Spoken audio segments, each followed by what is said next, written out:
Hello friends, welcome to our YouTube channel Health and Heal. Today we are discussing about cough, which is most common symptom seen in general practice. So cough definition. A cough is your body's way of responding when something irritates your throat or airway. कफ हमारे शरीर की एक प्रतिक्रिया होती है जब भी हमारे थ्रोट या एयरवे को कोई भी चीज़ इरिटेट करती है या नुकसान पहुंचाती है.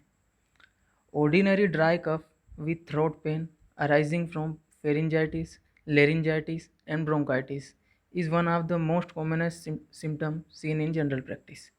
Most commonly जो हमें खांसी और गले में दर्द होता है वह फेरिंग्स, लेरिंग्स और ब्रोंकाई में इन्फ्लामेशन की वजह से होता है और मेनली जनरल प्रैक्टिस में हमें यही देखने को मिलता है.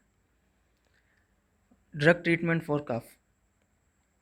फर्स्ट, सबसे पहले हम पेशेंट को रेस्पिरेटरी एंटीबायोटिक्स देंगे जिसमें टेबलेट ओडोक्सिल 500 mg दिन में 2 बार देंगे 5 दिन के लिए, या फिर हम इसकी जगह टेबलेट बेसिडोक्स, टेबलेट एलसिन 500 mg, टेबलेट एरिथ्रोसिन भी दे सकते हैं. सेकंड, दूसरा हम पेशेंट को कफ सप्रेसेंट्स देंगे जो पेशेंट की खांसी को रोकेंगे.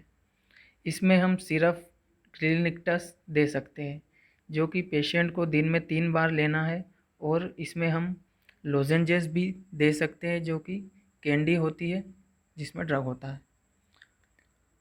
और हम इसमें सिरप रेसोस भी दे सकते हैं जिसमें लिवोड्रोप्रोजिपिन भी होता है.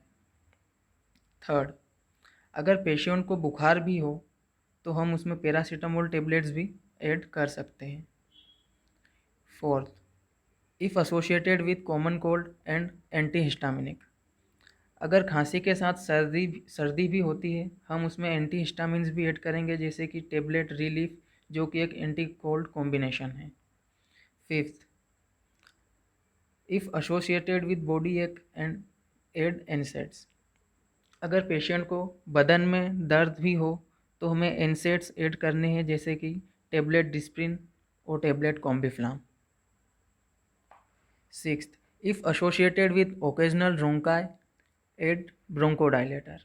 अगर पेशेंट को सांस लेते या छोड़ते वक्त आवाज़ आ रही हो तो हमें उसमें ब्रोंकोडाइलेटर्स ऐड करने हैं जैसे कि टेबलेट एस्थेलिन 4 mg जो कि दिन में 3 बार लेना है जिसमें सालब्यूटामोल होता है, या फिर हम टेबलेट डेरीफाइलिन 150 mg भी दे सकते हैं जिसमें थियोफाइलिन होता है.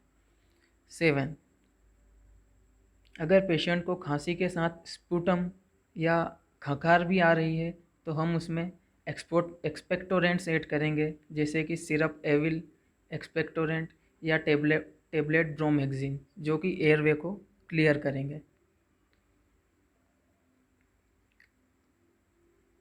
The choice of the antibiotic. अब हमें कौन सी एंटीबायोटिक चूज़ करनी है वो कैसे हम पता लगाएंगे. हमें माइल्ड इन्फेक्शन के लिए tetracyclines, erythromycin, ampicillin, amoxicillin use करना है, और अगर इन्फेक्शन बहुत ज़्यादा है तो हमें पेनिसिलिन, रोक्जिथ्रोमाइसिन या साइक्लोस्पोरिन्स देना है.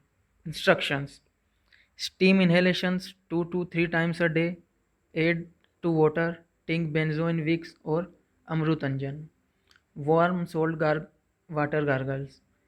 Take hot drinks like hot tea, coffee, milk or soups 5 to 6 times a day.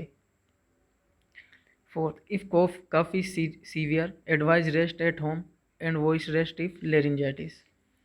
If smoker, advise to stop smoking, lozenges like Halls, Vicks or local soothing.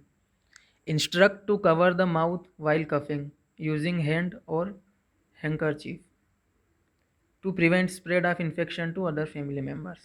Thank you.